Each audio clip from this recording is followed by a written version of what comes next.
everyone. Thanks for tuning in today. As we mentioned, we are talking about Wicked and all of the things that came with Wicked. Wicked, the movie, is really what we're going to be focused on today, as opposed to Wicked, the musical. And there's some key reasons why. In the movie Wicked, the casting for everyone is much different than traditionally who has been cast for the musical, and we want to dive into a little bit about what those dynamics might look like or what they are, how we interpreted them, and all of that. So thanks for coming and hanging out with us for a bit, and we are going to jump it off. Yeah. Tony, anything to add? Yeah. The other reason is I haven't seen the play. So how about that? I haven't either. That's important too. That's a Let's not talk about things we haven't seen. exactly. That's a critical, which we probably have done before, but not in this format. Not in this format. So, Right. Only behind closed doors do we do that. and maybe on a podcast. I don't know. And maybe. So, first thing that came to mind for us when thinking about Wicked and calling out for, if you haven't watched it, go watch it. It's now streaming and so available to everyone. Yep. One of the things that the key things is it's the backstory of the Wizard of Oz and how the Wicked Witch of the West became the Wicked Witch of the West and how Glinda became the Good Witch. And one of the striking things that we know is that the Wicked Witch of the West is green, and no one else is green in the movie. She is the only green person, but also the woman who plays it is an African American woman. And so when we talk about kind of the backdrop and the landscape and what that really means, those are things to really think about as we're talking about what does it mean to belong or fit in, which is our first question. What is the difference between belonging and fitting in? I think that's critical too. I think we talked about the casting. I mean, from my understanding, I don't think there has been an African American woman who's played Elphaba on the stage show on the play. So I think this was the first time. So we could probably spend a whole other session talking about, was it a conscious casting decision, other than the fact of the pure talent that she has as a singer, but was there a conscious decision to intentionally cast someone who was of a non-dominant culture? I won't even say African American, but someone of a non-dominant culture in that role, which I think helps for the performance, because that person probably can relate to some other themes that come out in the actual play itself. Maybe not. I may just be adding on, but I think it could be that it does help, Right. and I think that's what gets to, again, that issue of are we belonging, are we fitting in? I guess we should probably figure, do we describe or define what we mean by each one at this point? But I would say the difference between them, and we put it that way. So I'm not going to speak down or do any mansplaining, but I think the difference between belonging and fitting in is really a true sense of camaraderie and sense of some psychological safety, that I am there and I am welcome there and I can challenge the system. So that will be belonging, versus for me, fitting in is I get along to get along, right? I'm not going to rock the boat. I'm there because I want to be accepted, but I'm not comfortable enough to really challenge anything that's said, right or wrong, but I can't really voice myself or use my authentic voice. I kind of curb my authentic voice if I'm fitting in, because I don't want to be othered in any kind of way. So that's the approach that when I look here, we come up with this question, that's my framework is what's the difference between the two, and why is it important? Right. I agree with that. And I actually think about a time when I lived on the West Coast and was working at a place that was filled with really great people, really wonderful people. And I used to often say, everyone here is really amazing. They're great people. They're really good to me, but I feel like a fish out of water. Mm-hmm. And so I could get along, but they weren't my people, so to speak. Right. And I think that is the difference between belonging. You feel like you're with your people. You're totally comfortable. You can show up and do everything that you want to do. Whereas fitting in, you may recognize that you're surrounded by really amazing people, but you still feel not quite right in some sort of way. Right. And I think in the movie, that's where, look at Glinda and her crew, or her, right? I think for the most part, her crew is really just fitting in. I don't think they feel accepted at Yeah. all. So when you look at the all the isms that are represented by her crew, and then you look at Galinda, who's I guess supposed to be the it girl on campus or in their social scene, but her friends don't reflect that. Her friends, I use air quotes, don't really reflect the same kind of visual appearance or even a social what's the best word I'm looking for? A like they fit in. They fit in with her. Like they go along with her, right? But I don't you don't get Right. the sense of that they feel like that they actually belong in the situation. Then you have Yeah. Elphaba who embraces the fact that she doesn't belong or doesn't fit in, but doesn't let that alter how she views people and how she interacts with folks when she goes on her day to day. Right. And I think what you're touching on with Galinda and her friends, I think also Galinda who becomes Glinda, uh, I think she's fitting in as well. So she's Mhm. kind of seen as this trendsetter, and everyone is, or her quote unquote friends are trying to be like her and going along with what they think she will accept or want or like. But she in turn is doing the same thing, Right. right? And so there was that uh, situation where she had this hat from her aunt. It was the black hat, Hmm. and her friends made fun of it, picking up on maybe her saying this hat is hideous or whatever phrase she used to describe the hat. And then it was her friends who came up with, oh, you should give it to Elphaba. And there was a moment where it at least seemed as though Galinda was like, why would I do that? But then she's now in turn trying to fit in with her friends. And it becomes this cycle of we're all doing stuff to try and be accepted by the other person. And none of us are really showing up as we are. Exactly. And I think the interesting thing is Elphaba is the only one that actually accepted Glinda as she was Yep. and allowed her to be who she was. Right. And I think that's you'll find it in the workplace too. When you have an environment where belonging does not exist, but everyone seems to get along and they fit in, they do what is acceptable versus what is the right thing to do. And I think that's one of the things, one of the characteristics you can see in an environment when you're looking at the culture in your workplace, the culture of your teams, are people that's doing the things that are socially acceptable, that are acceptable by the culture of the organization, or are they really challenging that and really showing their true selves, and how they show up at work versus I'm going to do it this way because that's what everybody expects me to do, which is what a Right. Galinda would do, even as someone who's looked at as a leader of the crew. She still doesn't belong to the crew. She fits in because she's playing a role that everybody expects her to do because of the role she's been assigned in their little social construct. Right. Well, and when we think about leadership and organizational structure, people who are promoted most quickly to leadership positions are typically the people who are fitting in, Right. who are going with the flow, who are not challenging status quo, who are quote unquote adopting the culture and traditions of the organization. And so, one red flag that I often see when I'm consulting with organizations is when people are talking about hiring someone new and they're looking at a quote unquote cultural fit. Are they really looking for somebody who's just going to come and blend in? Or are they recognizing that they want somebody who might challenge the status quo because we know that those challenges actually make things better? Right. And I think that kind of actually leads us to our next point that we want to talk about is like comparing a shared purpose to what belonging is, right? What happens when the focus is fitting in? So if you're a new employee and you come in and you see that those who fit in get promoted faster within the organization, what happens culturally in a team or an organization when that becomes the focus? Yeah, I think one of the biggest things that I've seen is you tend to get people who are, I heard this term recently repeated over and over again, keep your head down and do your job. Yep. And so people are attempting to almost fly under that recognition late radar in that I'm doing the same thing the other person is doing.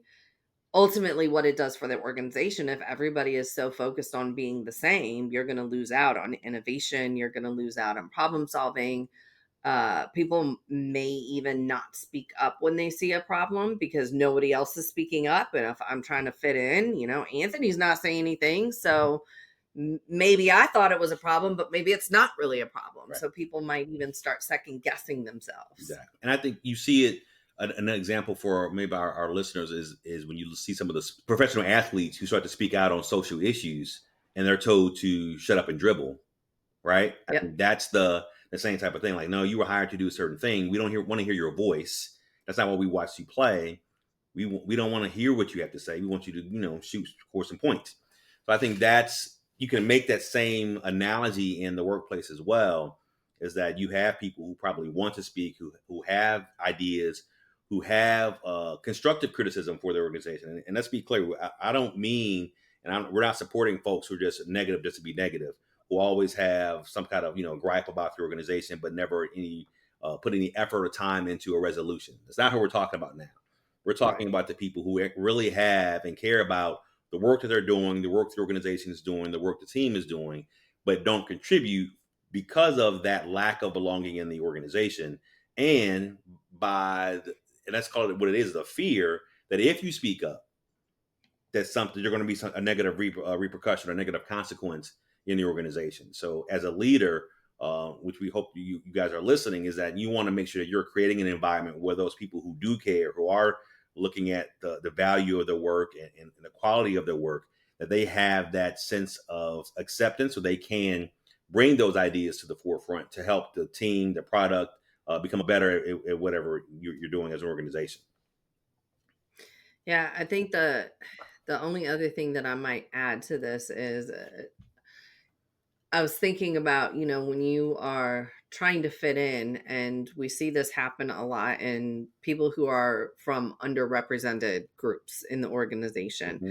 And there's some research out there that actually says if you are in a group that is less than 25% of the whole, then you adopt and adhere to kind of cultural norms and rules even stronger Right. than the majority group.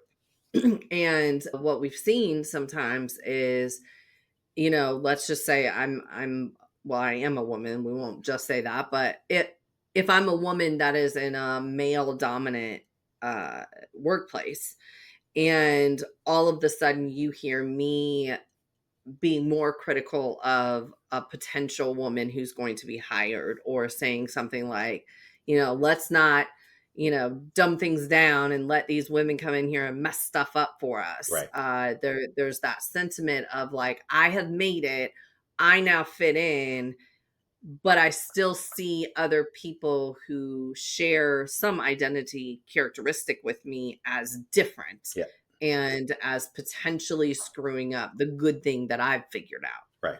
And I think that is characteristic of that fitting in as well. Yep, and definitely if you find yourself in a non-dominant situation where you're, no matter where it is, that it's common, it happens. I think it's human nature, kind of protect what you've got, versus right looking at, all right, what else?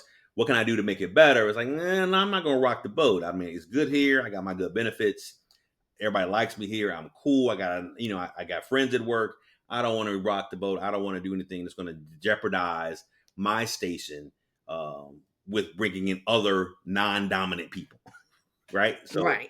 it sounds counterintuitive, but I think that's something that as a leader, the challenge is to avoid that, right? We got to start figuring out a way on your team, and however you do it, is to unite around the values of whatever the organization is, what your mission is, whatever product you're doing, what service you're providing.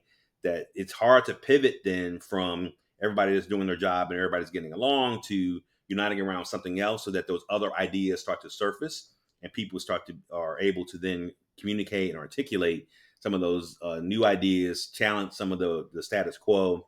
Again, not in a negative, overbearing way, but in a way that really helps your organization. And the way you do that as a leader, I guess this would be a practice tip, would be to focus on the values of the organization and what you're doing, as opposed to focusing on necessarily performance measures or something else. But why are we doing the focus on the why? Like, why are we doing this? What's the point? Right. And I think that's where leaders can start to pivot from folks just fitting in to folks feeling like they belong and are part of something bigger than just their solitary or their single job function. Right.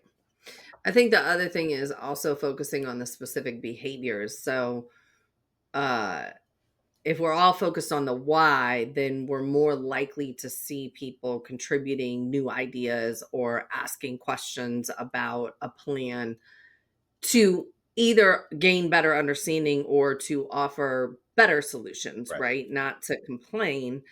And so as a leader, if you're finding that your teams are always just blanket agreeing with you, chances are you are in not fitting in. And so even asking questions that signal the expectation for disagreement. Right. So what holes are there in this plan?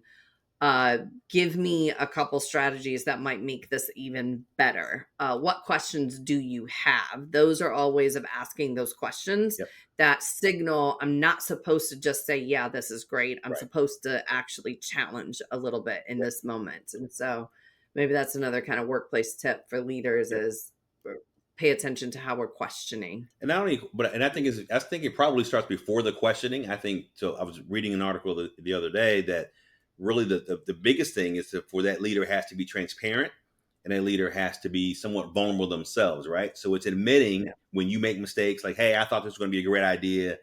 It didn't work out that way. The data doesn't support it. It sucked. I was wrong, right? Right. But doing that in a way that the team sees it, the team hears it, so that you are modeling that behavior, so that you can get folks. Because the other thing you don't want folks burying their mistakes, because we can't fix something that if we don't know it's broken.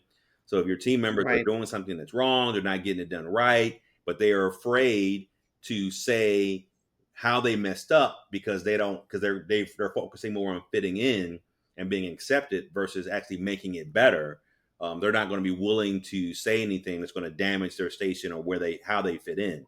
But if you create that Right. environment as a leader that says, "I was wrong. This didn't work. That was a bad hire. That was a bad policy. I calculated this wrong." Whatever applies to your situation, to your industry, be willing to, and almost make it a requirement for yourself. Be intentional about being public about your mistakes as a leader, so that your team sees that, so they can, and then you starting to create that environment where it's acceptable and okay and expected for you to own up to your mistakes, but using your mistakes as a learning tool, not to denigrate or to deride somebody, but say, hey, I messed up, it didn't work, we got to figure out a different way to do this. How do we move forward? And then start asking those questions, right, that you were just talking about. Right. I think that's probably the kind of the precursor. You can't just, if you just come and start asking questions, but you haven't done the work beforehand, folks are still gonna be like, I don't. Hey, listen, everyone, I am Right, always right. But what questions do right. you I'm have? always right. What Everybody, holes do you as soon as you see? ask a Right. question, they're on their phone, like I don't know who I'm he looking expects. down. Don't make eye Yeah, contact. exactly. Nobody, no, and nobody, they don't have that sense of it's an accepted behavior. Or if they haven't seen that behavior in the team, if they haven't seen Right. you exhibit the behavior, if they haven't seen their colleagues exhibit that behavior, that person who's just fitting in is not going to volunteer answers That's to those true. questions in as much as you want to. And that's when you have those meetings where everybody is sitting there twiddling their thumbs, not really being speaking up, when you really want it to be Right. kind of a working session and brainstorming to kind of get things through.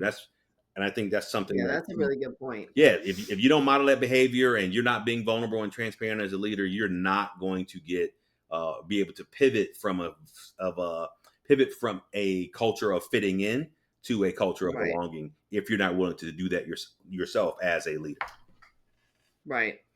Yeah. That I think it also signals, that these things that we're talking about are not innate qualities within a person, right? They're all things that somebody has to learn. Yep. And so if you have a team that has been focused on fitting in, and truth be told, you can have an organization that has established a belonging culture and get someone new in the doors, and likely they are going to need some time to learn these new behaviors Right. because truth is we have a whole lifetime of kind of fitting in, right? And we have a whole lifetime of when even go back to your elementary school days, the goal was not to challenge your teachers. Hmm. The goal was to accept what they said and do what they said and get your work done, right? Kind of keep your head down and do what is told of you. And so we are working against that pattern. Yep.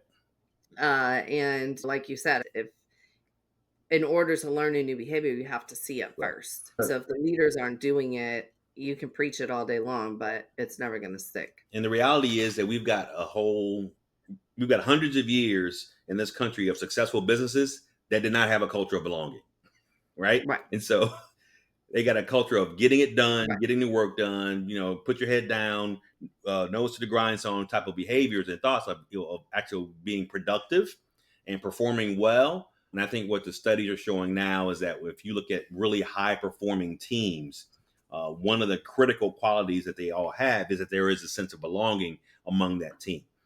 So it's only when Right. academics like yourself start to study that, right, and we start to see like, oh, that's one of those things that's missing. Like you can still have high quality, highly capable people, but what makes them perform better or even better than what they are doing now is when when you have that sense of belonging on your team. So again, we're not saying, or at least I'm not saying, that you don't, just because your team doesn't have belonging to mean you're not going to succeed. Not saying that at all. But if you want to push your team forward and do Even more forward. and to do better and to create a space where people want to come to work and they value what they do and they're willing to contribute to help you and your organization do better, then I think belonging has to be a key part of it. And as a leader, you've got to be intentional about creating that environment and modeling that behavior. Right.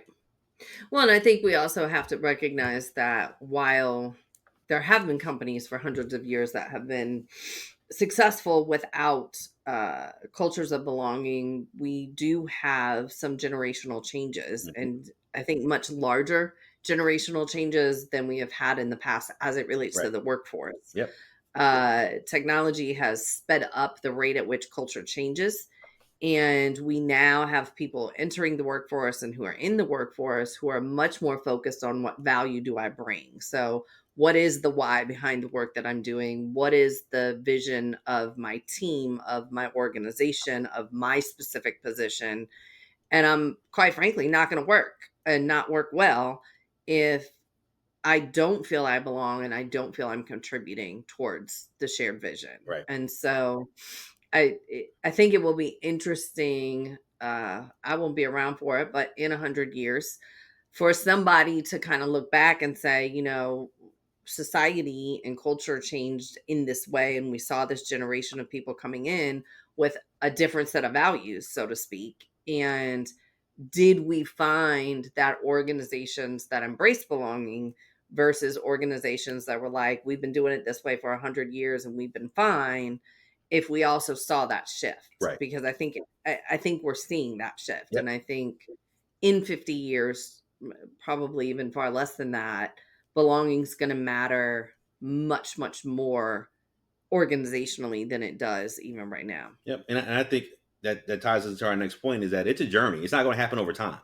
right? So I think that's your analogies of 50 to 100 years probably going to be more condensed than I think it'll be happen faster than that. Right. It's happening now, especially as we start looking at the cultural work and hybrid working and working from home, everything else. All of those things play into it, whether it be politics, technology, culture, and newer generations are expecting different things from the work experience. So I think that's something that, especially us of older generations, it's definitely a journey for us. We're on a continuum. Like a lot of it we don't know. I think the Right. difference is younger generations who are also in the workforce are expecting it now.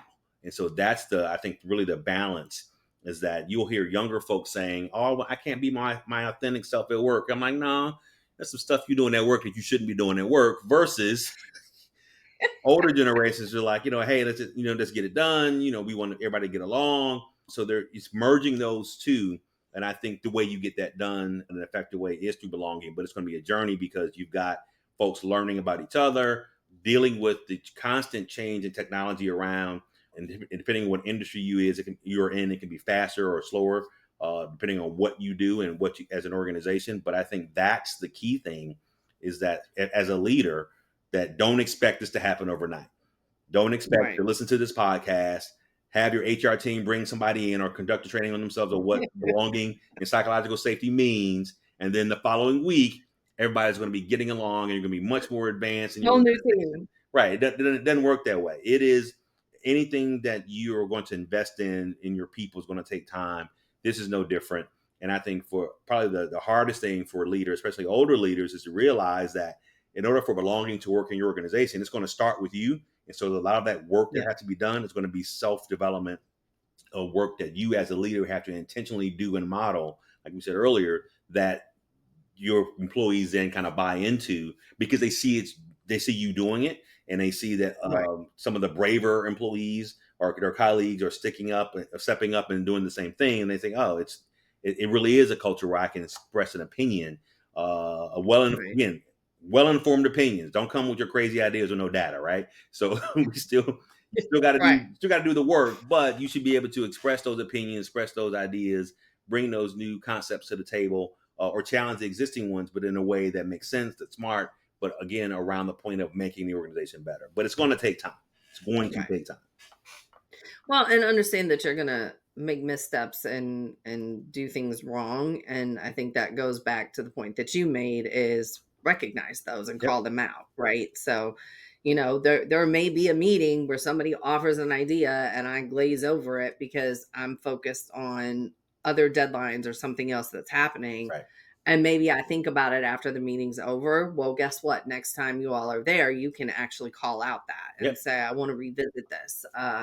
It took me a minute to recognize and let it sink in, but I'm gonna hold space for that, right? So um quickly kind of what now, right? We've Yep. talked about a lot of things. We're centered around belonging, and we used Alphaba and Glenda from Wicked as our kickoff. But if I'm a leader and I am saying, okay, I recognize that I have this fitting in culture, what are some first things that I can do that are, practical things that I could maybe do even later on today? Right. So I think one of them is we've already kind of talked about is create that space, right? So by modeling the behavior, you want to show that it's accepted behavior in the workplace, that this is what you expect of your team members as well, but give them the time and the space and the grace to do that. So you're allowing mistakes to happen, in a reasonable way, but you're allowing a Right. discussion about those mistakes. You want people to talk about it. You want people to talk about their new ideas. And I keep going back to the mistake comment because I think that's critical as well. New ideas are always great, but it's not always that's not what a true sense of belonging means. You can also talk about what you did wrong and what you learned from Yeah. that, and how the team can benefit from the learnings from your mistakes as well. So I think that's one, creating that space for both new ideas and a discussion around, and the vulnerability around owning and being accountable for mistakes and what you learned from them. I think that's, for me, that's a key way to start. Yeah. I love that. Yep.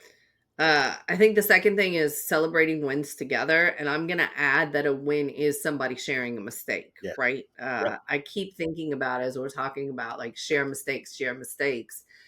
When you are in a culture where mistakes cannot be shared, you don't find out about problems until they're really, really big Right. problems. And nobody wants to actually deal with those really, really big problems, right? So, celebrating the wins together, but also celebrating recognition of problems at the start of those problems, as soon as the error was made, Hmm. as opposed to people keeping it quiet down the line. And the more that we can celebrate people speaking up and sharing new ideas and sharing when they've made a mistake, the more it's going to happen. Right. And then key to all of that is you got to be able to do it with some grace and some empathy.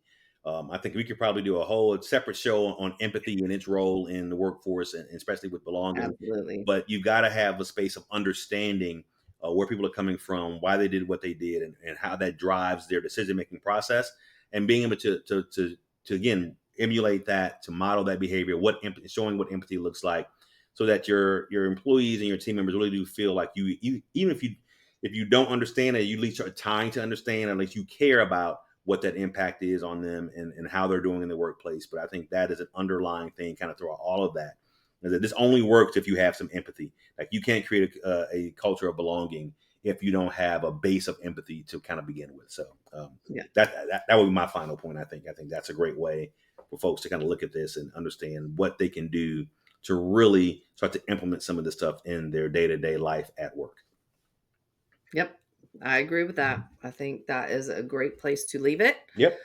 Thank you all for tuning in, and until next time. Until next time.